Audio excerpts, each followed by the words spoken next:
साध्वी की मौत से जुड़ी खबर आप जान लीजिए सबसे पहले कि साध्वी मौत मिस्ट्री में एक नया मोड़ आ गया है, एक नया ट्विस्ट आ गया है। अस्पताल के डॉक्टर प्रवीण जैन का दावा कि पिछले 6 महीने से साध्वी की चेकअप नहीं हो रही थी, ना ही किसी तरह की दवा की पर्ची लिखी गई। मौत मामले में पुलिस के हाथ अब तक सुराग नहीं लगा है। 7 दिन बाद भी पुलिस के हाथ खाली हैं। एसआईटी ने अब 10 से 11 लोगों से पूछताछ कर ली है। अलग अलग लोगों के बयान दर्ज किए जा चुके हैं। तो साध्वी की मौत से जुड़ी खबर, साध्वी मौत मिस्ट्री में नया मोड़। अस्पताल के डॉक्टर प्रवीण जैन का दावा कि पिछले 6 महीनों से साध्वी की चेकअप ही नहीं हुई थी। तो जब चेकअप नहीं हुई थी तो दवा कैसे लिखी जाएगी, पर्ची कैसे लिखी जाएगी? मौत मामले में पुलिस के हाथ अब तक कोई सुराग नहीं लगा है। 7 दिन बाद भी पुलिस के हाथ खाली ही हैं। एसआईटी ने अब तक 10 से 11 लोगों से पूछताछ कर ली है। अलग अलग लोगों के बयान दर्ज भी कर दिए हैं। तो साध्वी डेथ मिस्ट्री में पुलिस के हाथ अब तक कोई सुराग नहीं मिला है। 7 दिन से पुलिस जांच में जुटी हुई है। जांच के दौरान साध्वी प्रेम बाइसा से जुड़े अलग अलग किरदार, परिजन, शिष्य आश्रम से जुड़े लोगों की जो बातें हैं वो सामने आ रही हैं।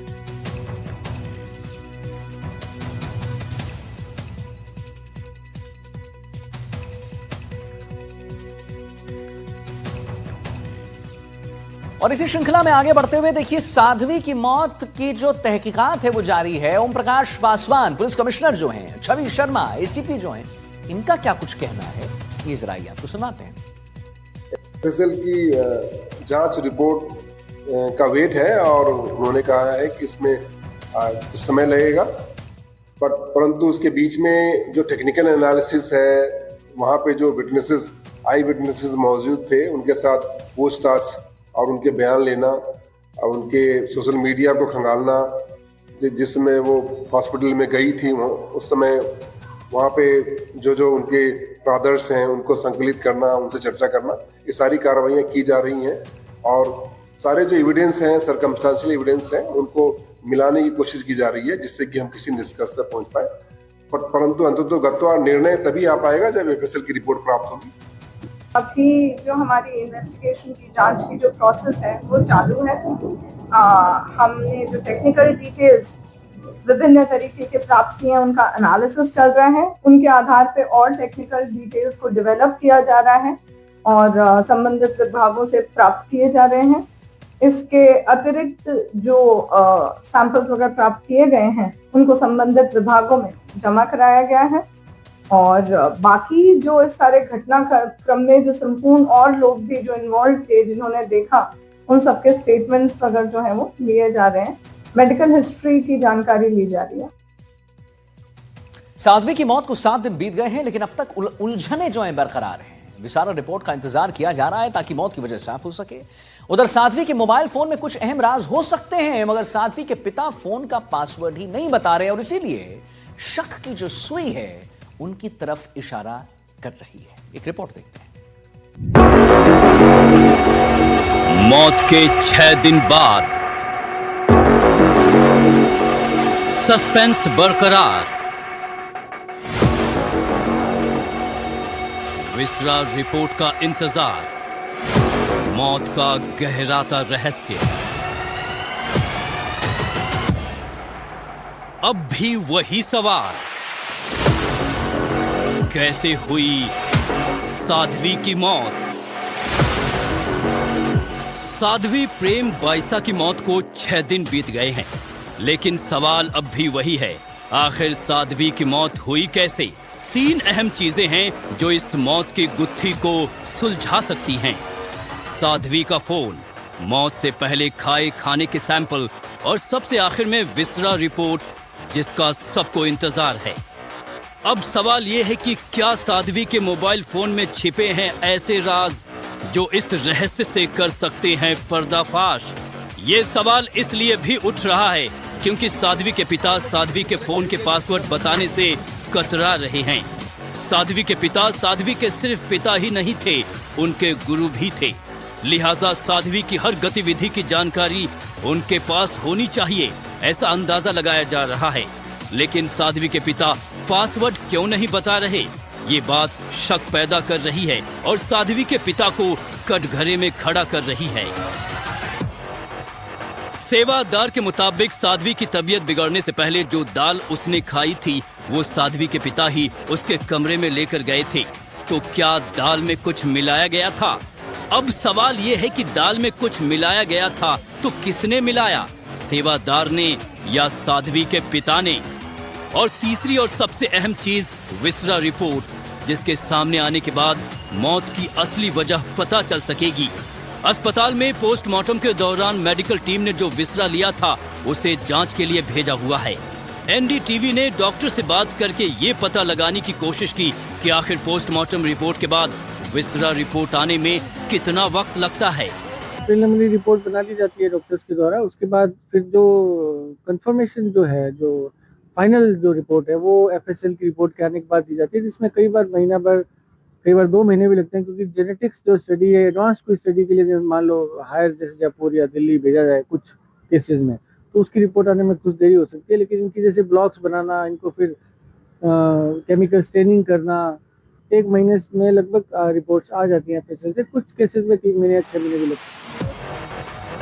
वीरमनाथ ने अपनी बेटी की हालत को लेकर बताया कि इंजेक्शन लगने के बाद प्रेम बाइसा को उल्टी नहीं हुई थी, लेकिन उन्हें लगातार छींकें आ रही थीं, जिससे सांस लेने में परेशानी हो रही थी। साध्वी के पिता ने यह भी कहा कि मौत के बाद प्रेम बाइसा के नाखून नीले पड़ गए थे। हालांकि शरीर पर कोई असामान्य बदलाव नजर नहीं आया था। ये लक्षण कई तरह की आशंकाओं को जन्म दे रहे हैं। पुलिस फिलहाल कई संभावनाओं पर काम कर रही है। क्या मौत किसी दवा या गलत इंजेक्शन के रिएक्शन से हुई, या फिर क्या उस रात खाने में दी गई दाल में कोई जहरीला पदार्थ मिलाया गया था? पुलिस मेडिकल बोर्ड ने पोस्टमार्टम कर लिया है, लेकिन मौत की असली वजह विसरा एफएसएल रिपोर्ट आने के बाद ही साफ हो पाएगी। Bureau report, NDTV India.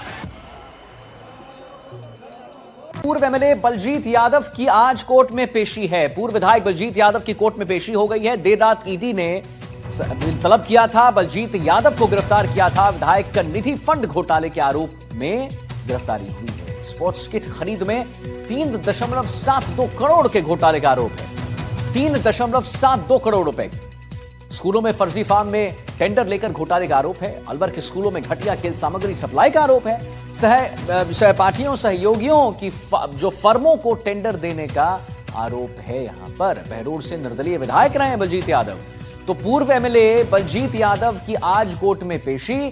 पूर्व विधायक बलजीत यादव की कोर्ट में पेशी हो रही है। देर रात ईडी ने तलब किया, गिरफ्तार किया।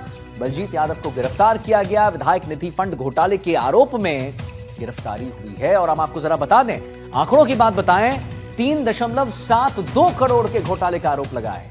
स्कूलों में फर्जी फर्म से टेंडर लेकर घोटाले का आरोप लगा है। अलवर के स्कूलों में घटिया खेल सामग्री सप्लाई करने का आरोप लगा है। सहयोगियों की जितने भी वहां पर फर्म्स हैं उनको टेंडर देने का आरोप लगा है और घटिया सामग्री वितरित करने का आरोप लगा है सरकारी स्कूलों में। बहरोड से निर्दलीय विधायक रहे हैं बलजीत यादव। बलजीत यादव की तस्वीर आपको लगातार हम दिखा रहे हैं, जहां पर आज कोर्ट में पेशी है। तो आज कोर्ट में पेशी है और 3.72 करोड़ के घोटाले का आरोप है। विश्वास हमारे साथ, हमारे संवाददाता लाइव जुड़ गए। विश्वास, आज इनकी कोर्ट में पेशी है। 3.72 करोड़ के घोटाले का आरोप है इन पर। क्या कुछ आज देखने को मिल सकता है, जरा उसके बारे में बताइए। और ये कैसे, ये जो खेल है कितने दिनों से चल रहा था इनका, उसके बारे में भी जरा विस्तार से जानकारी दीजिए विश्वास हमारे दर्शकों। जी देखिए, पूरा ये जो मामला है 3 करोड़ 72 लाख रुपए से के खेल घोटाले से जुड़ा हुआ है। अलवर के करीब 32 सरकारी स्कूलों में क्रिकेट किट, बैडमिंटन किट और अन्य जो खेल की सामग्री होती है वो खराब क्वालिटी की खरीदी गई और बाजार की कीमतों से 2.5 से 3 गुना अधिक कीमतों पे ये जो पूरा सामान है ये खरीदा गया। इस पूरे मामले में लगातार ईडी जांच कर रही है। पिछले साल 10 जनवरी 2025 को ईडी ने बलजीत यादव के करीब 10 ठिकानों पर, उनके सहयोगियों के करीब 10 ठिकानों पर रेड भी मारी थी। वहां पर दस्तावेजों की जांच की थी। करीब 8 ठिकाने रोड में स्थित थे और करीब 2 ठिकाने दौसा के आसपास जो हैं वे स्थित थे, तो वहां पर भी रेड मारी गई थी। और उसके बाद में पिछले 1 साल से ही ये जो पूरी जांच है ईडी की, ये लगातार चल रही है। ईडी ने उनके निवास स्थान पर भी जांच की थी। अजमेर रोड पर, यहाँ पर जो जयपुर में उनका निवास स्थान है, वहां पर भी जांच की गई थी। और उसके बाद में अब जो है कल शाहजहाँपुर टोल के पास में उनका ऑफिस है, वहां पर ईडी की टीम पहुंची। पहले उनसे बातचीत की, उनसे पूछताछ की और पूछताछ के बाद में उन्हें गिरफ्तार किया गया।